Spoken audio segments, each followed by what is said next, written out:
I'm John Croft, and I'm talking about the way in which the win-lose world is in fact destroying us and destroying the underpinnings and the life support systems on which we all depend.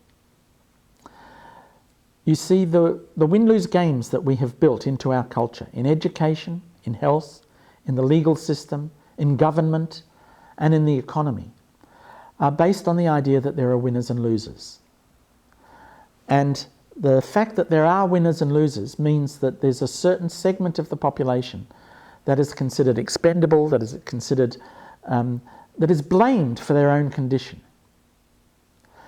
And this blame the victim mentality, that is the dominant mentality that keeps the win-lose game in place, is ultimately responsible for the problems that we're having worldwide at the moment. You see, in education, the hierarchical organisation of the education system itself, in very important ways, is preventing education happening for certain groups of people within the schools. And so what happens within schools, we have successes and we have failures, and the failures are blamed for their failure. The same thing happens in hospitals. The hierarchical organisation of the hospital itself, in some ways, perpetuates ill health, the growth of iatrogenic illnesses. These sorts of things are symptoms of the fact that the win-lose game that is being played within the hospital is in fact producing ill health. If you look at the life expectancy of doctors in hospitals, it's horrific because of the stress that they're working under. And stress-related illnesses are the fastest growing illnesses we have. We have a legal system in which if you increase the spending on police and policing, it actually increases the crime rate.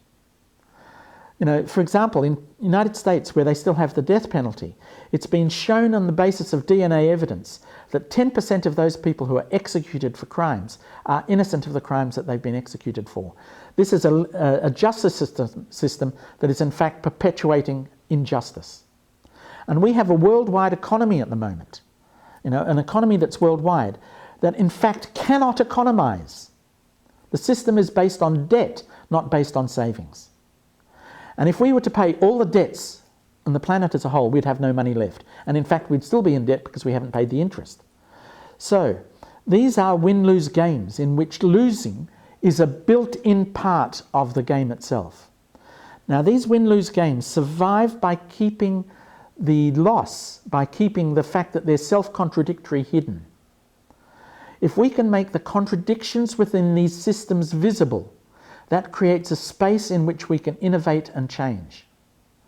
Because when the contradiction becomes invisible, that's invisible becomes visible, people realise, hey, look, we need to change our systems of education. We need to change our systems of health. We need to change our legal systems or our governments or the economy as a whole. And this is what we need to do, because this free space is the place in which change can occur. Now, how can we build these changes? And one of the problems that we have at the moment is that we demonise the hierarchies for perpetuating the injustices that we see. But what we need to recognise is that within every corporation, within every government system, there is already a range of opinions.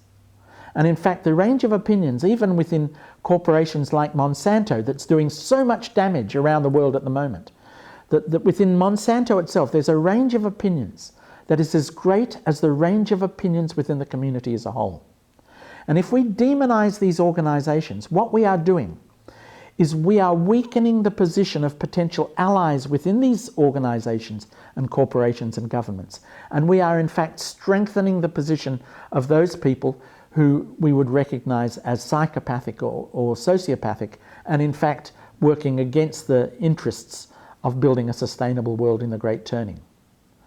What we need to do is to be able to identify who are our natural allies within those organisations and go to those people and say, we see you. We celebrate you for the changes you're trying to bring within those governments, within those organisations. And we need to ask a generative question, and the generative question is, how can we support your work? How can we support you to bring about change within those organisations so that they actually live up to the goals and objectives that they claim that they're working for? That they live up to producing education for everybody, or bringing health to the total community, or dealing with the problems of injustice. If we can identify who those people are and work with them, then we can bring about change. Now, the way in which we do this is absolutely crucial. The way in which we do this is we build around the missing fifth sector of our socio-political and economic systems. You see, classic capitalism was based around two things. It was based around private ownership of the means of production, distribution and exchange, and it was built around using a free market mechanism for the allocation of scarce resources. And that produces four different kinds of economy. It produces a privately owned system or a community-owned system. And it produces a private market system or a system that is in fact designed through collective planning. Now, big corporations work through collective planning. They aim to maximise the profits for shareholders in their corporations. And so what we've got is four different kinds of enterprise. And if you look at the history of the last 200 years, we find that each time we get through an economic crisis, it's through identifying another segment of the economy and adding that to the mix. So that the first thing that happened was that during the 1870s, the crisis that happened then saw the growth of big industrial cartels. People moved from small to medium enterprises into big corporations. And so from the 1870s, we had an economy that was a mix of two different kinds: big industrial cartels and small to medium enterprise. That began to come apart in the 1930s. And during the 1930s, we saw the growth of the corporate state. We saw the growth of fascist economies in which the government began to play a major role in the economy, and the growth of government enterprises. And so we had a three-tier mix of a mixed economy during the 1940s that saw the growth of the biggest economic boom that the world has ever seen, from the end of the Second World War until the 1970s. In the 1970s, that three-tier mixed economy of government, big business corporations and small to medium enterprises began to come unravelled. And what we saw was the addition of a fourth sector. The fourth sector was the growth of non-government enterprises. And the non-government organisation sector has boomed since the 1970s worldwide, so that is now the fourth sector of our economy. Now, what we're missing at the moment is a fifth sector. And the fifth sector I call community enterprise strategic partnerships. You see, the big problems we have today of resource depletion, of climate change, of economic crisis cannot be solved by any one of those four sectors. It cannot be solved by the not-for-profits. It cannot be solved by non-government organisations. It cannot be solved by government enterprises. It cannot be solved by big business corporations, and it cannot be solved by small to medium enterprises. But if we bring those four together in a community enterprise strategic partnerships, together they have the resources that can solve these problems. And that's what we need to do. We need to build a win-win in which all four sectors of the economy come together.